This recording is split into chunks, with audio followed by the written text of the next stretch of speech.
नमस्कार भारत। आज 7 मई 2025 के दिन हमारी भारतीय वायुसेना ने पाकिस्तान के कुछ इलाकों को बुध के दिन शुद्ध कर दिया है, क्योंकि वहाँ से कई सारे आतंकवादियों को निपटारा कर दिया है, उड़ा दिया है। ठीक है जी। तो ऑपरेशन सिंदूर से जुड़े कुछ MCQs हैं, क्योंकि भाई साहब न्यूज़ में है तो कभी भी कोई भी सवाल जवाब पूछा जा सकता है एग्ज़ाम में। ठीक है भाई साहब। Question number 1, what was the primary objective of operation Sindoor, यानी ऑपरेशन सिंदूर का मुख्य उद्देश्य क्या था। आपके सामने 4 ऑप्शन है, लगाइए जी। तो इसका सही उत्तर है option B, counter terrorism air strikes. Question number 2, which terrorist group were targeted during operation Sindoor, यानी ऑपरेशन सिंदूर के दौरान किन आतंकवादी समूहों को निशाना बनाया गया। आपके सामने 4 ऑप्शन है, लगाइए जी। तो इसका सही उत्तर है ऑप्शन बी, जैश ए मोहम्मद, लश्कर ए तैयबा और मुजाहिदीन। Question number 3, what event promoted India to launch operation Sindoor, यानी भारत ने ऑपरेशन सिंदूर क्यों शुरू किया। आपके सामने 4 ऑप्शन है, लगाइए जी। तो इसका सही उत्तर है option B, Pahalgam terror attack killing 26 peoples. Question number 4, how many targets were struck during operation Sindoor, यानी ऑपरेशन सिंदूर के दौरान कितने ठिकानों पर हमला किया गया। तो इसका सही उत्तर है option C, 9। Question number 5, which Indian armed force participated in operation Sindoor, यानी ऑपरेशन सिंदूर में किन भारतीय सशस्त्र बलों ने भाग लिया, बताइए जी।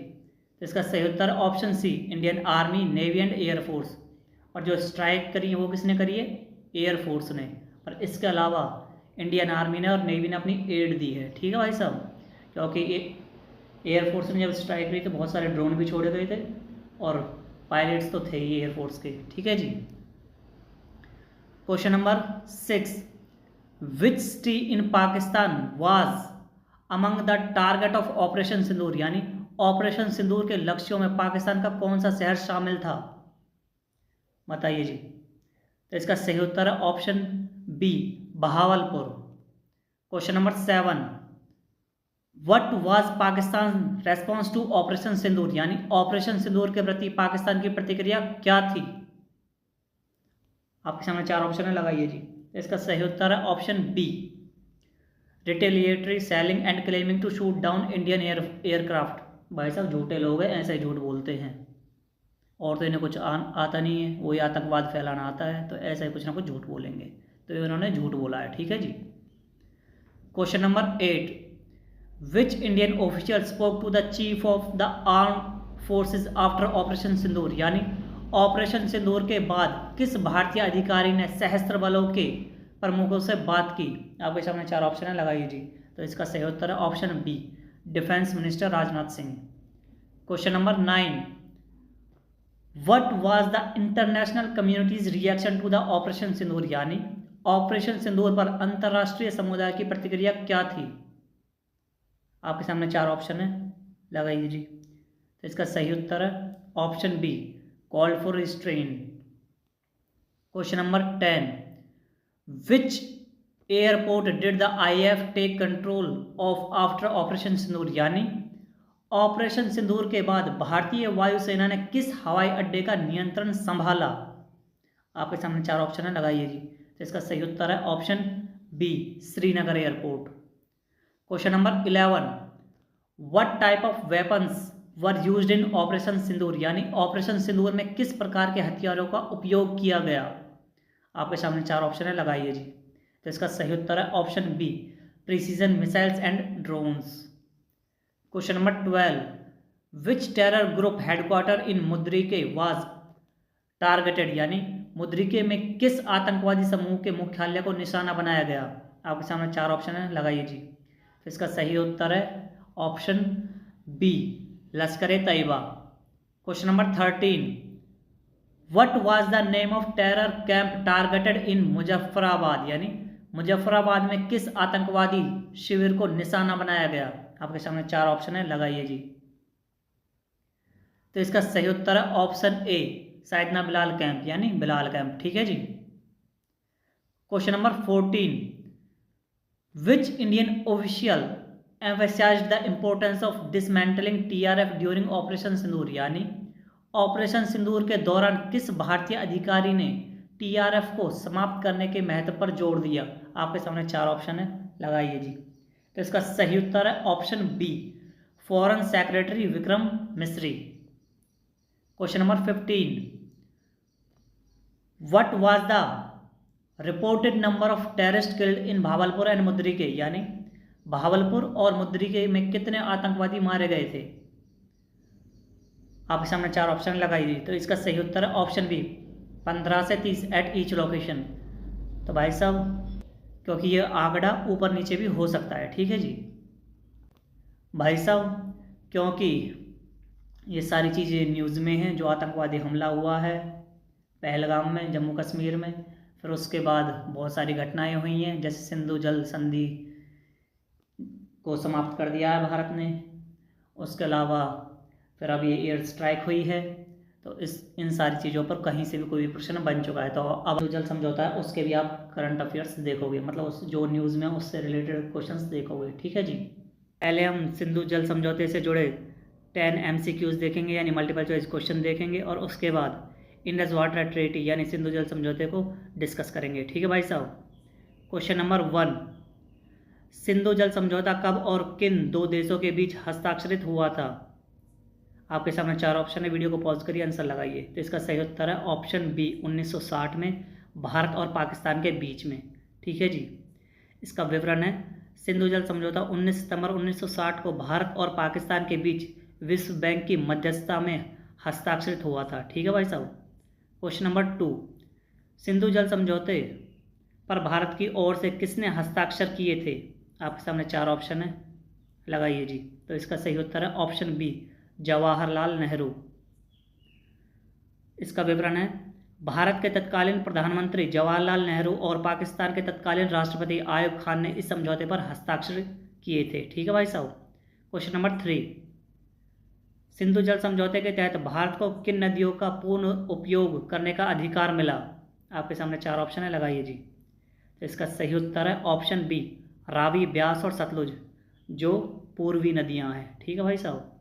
जैसे इसका विवरण है, समझौते के अनुसार पूर्वी नदियां यानी रावी, ब्यास, सतलुज भारत को आवंटित की गई, जबकि पश्चिमी नदियां सिंधु, झेलम, चेनाब पाकिस्तान को दी गई। ठीक है भाई साहब। क्वेश्चन नंबर 4, सिंधु जल समझौते में विश्व बैंक की क्या भूमिका थी? आपके सामने 4 ऑप्शन है, लगाइए जी। तो इसका सही उत्तर है ऑप्शन बी, मध्यस्थता करना। विश्व बैंक ने, इसका विवरण है, विश्व बैंक ने भारत और पाकिस्तान के बीच 9 साल की वार्ता के बाद मध्यस्थता करके इस समझौते को अंतिम रूप देने में मदद की। मदद तो क्या की भाई साहब, मदद कुछ नहीं करी। ये वेस्टर्न वर्ल्ड बस और दुनिया को उलझाता है, मदद नहीं करते हमारे सभी। क्वेश्चन नंबर 5, सिंधु जल समझौते के तहत सिंधु नदी प्रणाली के पानी का कितना प्रतिशत पाकिस्तान को आवंटित किया गया? आपके सामने 4 ऑप्शन है, लगाइए जी। तो इसका सही उत्तर है ऑप्शन सी, 80%। इसका विवरण है, समझौते के अनुसार सिंधु नदी प्रणाली के कुल पानी का लगभग 80% पाकिस्तान को और 20% भारत को मिला। ऐसा समझौता किया था भाई साहब इन वेस्टर्न ऑर्गेनाइजेशंस ने, देख रहे हो। क्वेश्चन नंबर 6, सिंधु जल समझौते के तहत स्थायी सिंधु आयोग यानी परमानेंट इंडस कमीशन का उद्देश्य क्या है? आपके सामने 4 ऑप्शन है, लगाइए जी। तो इसका सही उत्तर है ऑप्शन बी, दोनों देशों के बीच सहयोग और सूचना आदान प्रदान करना। इसका विवरण है, स्थायी सिंधु आयोग दोनों देशों के बीच जल उपयोग से संबंधित सहयोग, डेटा साझा करना और विवादों को हल करने के लिए बनाया गया था। क्वेश्चन नंबर 7, सिंधु जल समझौते के तहत भारत पश्चिमी नदियों के पानी का उपयोग किस लिए कर सकता है?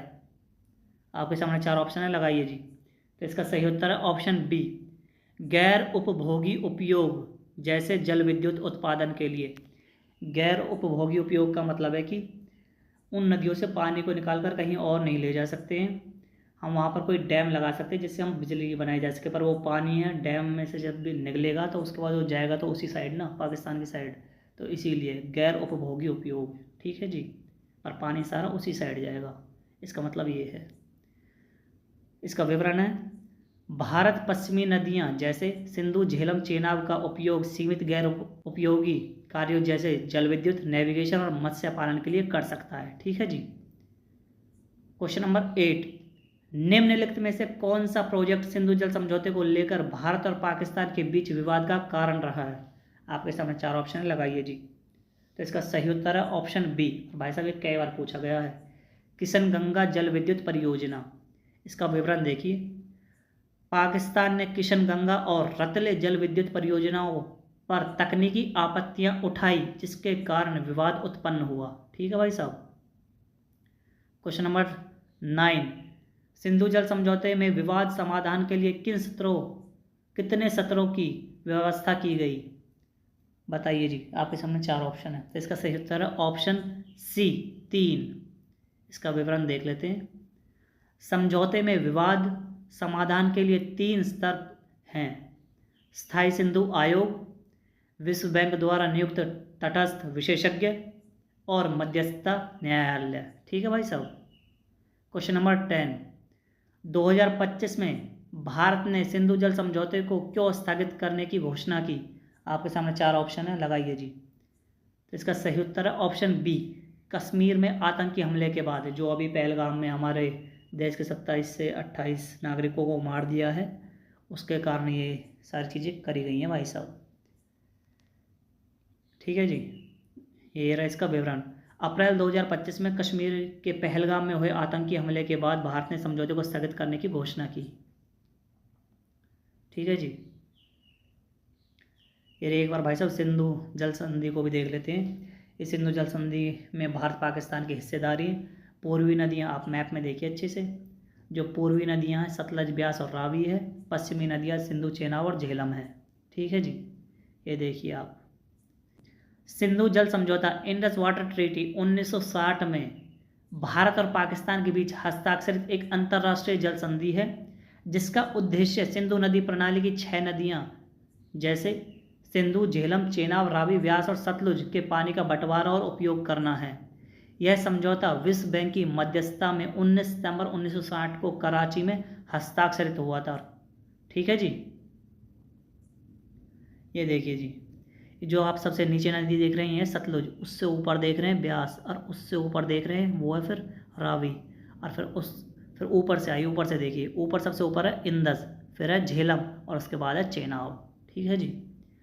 जो ये पहली नीचे की 3 है इन्हें पूर्वी नदी बोल दिया गया, जो ऊपर की 3 है इनको पश्चिमी नदी बोल दिया गया, ठीक है जी। एक बार मैप को अच्छी से आंखों में बैठा लीजिए। मुख्य बिंदु क्या है? नदियों का बंटवारा। पूर्वी नदियाँ रावी, ब्यास, सतलुज, भारत को इनका पूर्ण उपयोग करने का अधिकार। इनका पानी मुख्य रूप से भारत में सिंचाई, जल विद्युत और अन्य उपभोग के लिए है, ठीक है जी। फिर भाई साहब पश्चिमी नदियाँ जैसे सिंधु, झेलम, चेनाब, इनका अधिकांश पानी पाकिस्तान को आवंटित। भारत इनका सीमित गैर उपभोगी उपयोग कर सकता है, जैसे जल विद्युत में, जैसे डैम बनाकर नेविगेशन में कर सकता है, ठीक है भाई साहब। कुल पानी का 80% पाकिस्तान और 20% भारत को मिलता है। इनका उद्देश्य क्या है भाई साहब? जब ये ट्रीटी करी गई थी, जब ये समझौता हुआ था, तो इसका उद्देश्य क्या था? दोनों देशों के बीच जल संसाधनों का न्याय संगत बंटवारा, जल उपयोग से संबंधित विवादों को रोकना और सहयोग बढ़ाना, ठीक है जी। प्रमुख विशेषताएं क्या थी इसकी? स्थायी सिंधु आयोग दोनों देशों के प्रतिनिधियों का एक आयोग है, जो सूचना आदान प्रदान और विवाद समाधान के लिए जिम्मेदार है। विवाद समाधान 3 सत्रों की व्यवस्था है। पहला आयोग, दूसरा तटस्थ विशेषज्ञ, तीसरा मध्यस्थता न्यायालय, ठीक है जी। भारत को पश्चिमी नदियों पर सीमित जल विद्युत परियोजनाएं बनाने की अनुमति, बशर्ते इससे पाकिस्तान का जल प्रभावित ना हो। विश्व बैंक की भूमिका। विश्व बैंक ने 9 साल की वार्ता के बाद मध्यस्थता की और समझौते को अंतिम रूप दिया, ठीक है जी। यह वित्तीय सहायता भी प्रदान करता है, विशेषकर पाकिस्तान के बुनियादी ढांचे के लिए। वैसे वेस्टर्न लोग ज़्यादातर पाकिस्तान को ही भारत के खिलाफ यूज़ करते हैं, उसी को जो भी एड देनी होती है उसी को ही देते हैं। तो ये जो ऑर्गेनाइजेशंस है ना, ये सारी जो वेस्टर्न ऑर्गेनाइजेशन है सारी इसीलिए बनाई है कि तो पूरे दुनिया को काबू करके रख सकें ये। 5वां है विवाद और चुनौतियां। भारत की जल विद्युत परियोजनाएं जैसे किशनगंगा और रतले पाकिस्तान के साथ विवाद का कारण रही हैं। 2025 में भारत ने कश्मीर में आतंकी हमले के बाद समझौते को स्थगित करने की घोषणा की, जिससे तनाव बढ़ा। महत्व, यह समझौता भारत पाकिस्तान के बीच सबसे टिकाऊ संधियों में से एक है, जो 1965, 71 और 99 के युद्धों के बावजूद कायम रहा। यह जल संसाधन प्रबंधन का एक वैश्विक उदाहरण है। वर्तमान स्थिति क्या है जो 2025 में? अब हाल के तनावों, विशेषज्ञों विशेष रूप से आतंकवाद से संबंधित मुद्दों के कारण भारत ने समझौते की समीक्षा और संशोधन की मांग की। ठीक है जी। विश्व बैंक और अंतर्राष्ट्रीय समुदाय इसे स्थिर बनाए रखने की कोशिश कर रहे हैं। जो अभी आपने देखा है ना, पहलगाम में जो जम्मू कश्मीर के पहलगाम में जो आतंकवादी हमला हुआ, जिसमें हमारे देश के 27 से 28 लोग मारे गए हैं, उनके कारण ये सारी चीज़ें अब हो रही हैं। निष्कर्ष, सिंधु जल समझौता जल संसाधनों के प्रबंधन और दोनों देशों के बीच सहयोग का एक महत्वपूर्ण ढांचा है, लेकिन बदलते भूराजनीतिक और पर्यावरणीय परिदृश्य से इसे नई चुनौतियों का सामना करना पड़ रहा है। ठीक है भाई साहब। तो यदि भाई साहब आपको हमारी वीडियो अच्छी लगी हो तो लाइक, शेयर और सब्सक्राइब करें। धन्यवाद भारत।